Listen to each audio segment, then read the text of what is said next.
نعم. السيد سالم معنا الاتصال. نعم. آمر كتيبة 21 صاعقة. سيد سالم، أرحب بك عبر شاشة قناة ليبيا أولا في تغطيتنا الخاصة لهذه الليلة. مرحبتين. أهلا وسهلا ومرحبا بك سيدي معنا. كيف تصف لنا الأوضاع لديك؟ أوضاع 100%.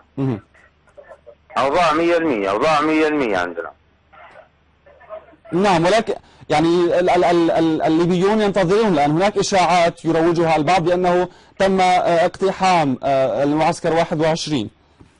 الليبيين سلبيين واكثر من كلام، والكذب ما حكينا منهم شيء، ويد وحده ما تصفقش.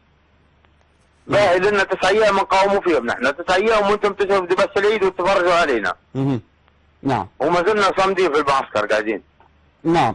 السيد العميد صقر الجرشي كان معي قبل قليل إذا كنت سمعته سيد سالم، وقال بأن العمليات العسكرية مستمرة وسلاح الجو التابع للجيش مستمر في قصف مواقع إرهابية. ما سمعتش، أنا قاعد في الميدان وهو تكلم معك بالتلفون. نعم. جايبنا لبعضنا. نعم، أكد لنا السيد العميد صقر الجرشي بأن الجيش الليبي وسلاح الطيران مستمر في استهداف مواقع الإرهابيين في مدينة بنغازي.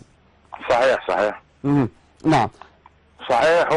والكلاب هذوما ما يقدروا يديروا شيء، كلاب النار هذوما كذابين، ما يقدروا يديروا شيء. هو باب المعسكر قاعد من غير باب، خليهم يخشوا. وما عنديش، ما نحبش الدواء واجد. هي نعم. هل هناك صحة لما يعني يقال عن أنه تمت السيطرة على معسكر رئيسي للصاعقة في مدينة بنغازي؟ لا. معسكر القيادة هكذا يقال. لا متوجهين فيه نحن المعسكر وكذب، ما فيش هالكلام، ومسيطرين وما فيش كلام هذا.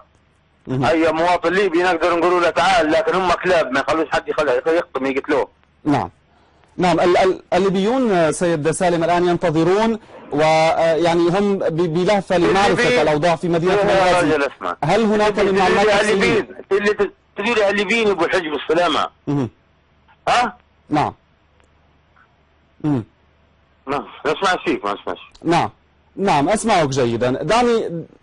نعم. بالنسبة للأهالي سيد سالم، الأهالي في المنطقة التي تجري فيها الاشتباكات، هل يتعاونون بشكل جيد؟ الأهالي مساعين منطقة المساكن رجالة ما يقدر حد يخش عليهم. هذه فلولة في راسك، والصاعقة فيها رجالة ما حد يقدر يخش عليهم. نعم. تسمع فيها. وتوا نرجو في سحب الكرامة باش ينزل الجيش بتاعها. شنو ياكلوا يشربوا مرقدين، ولاد وحده ما تصبرش والله بعد الصاعقة ينزل الجيش هو. نعم. فهمونا. نعم.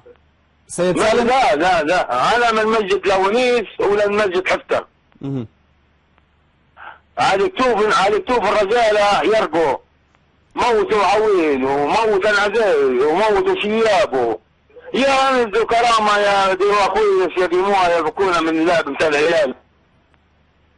خلوا الليبيين يشوفوا مصيرهم، عنده مصيرهم، لكن هذا يطلع بالمليون. هل هناك سيد سالم، هل هناك اشتباكات حاليا في مناطق متفرقة من بنغازي؟ هل الوضع الحالي كيف تصفه لنا الآن؟ بنغازي كلها اشتباكات، اليوم قوادم حتى بالوحيشي يا رجل. قوادم حتى بالوحيشي. نعم. وأين أيضا؟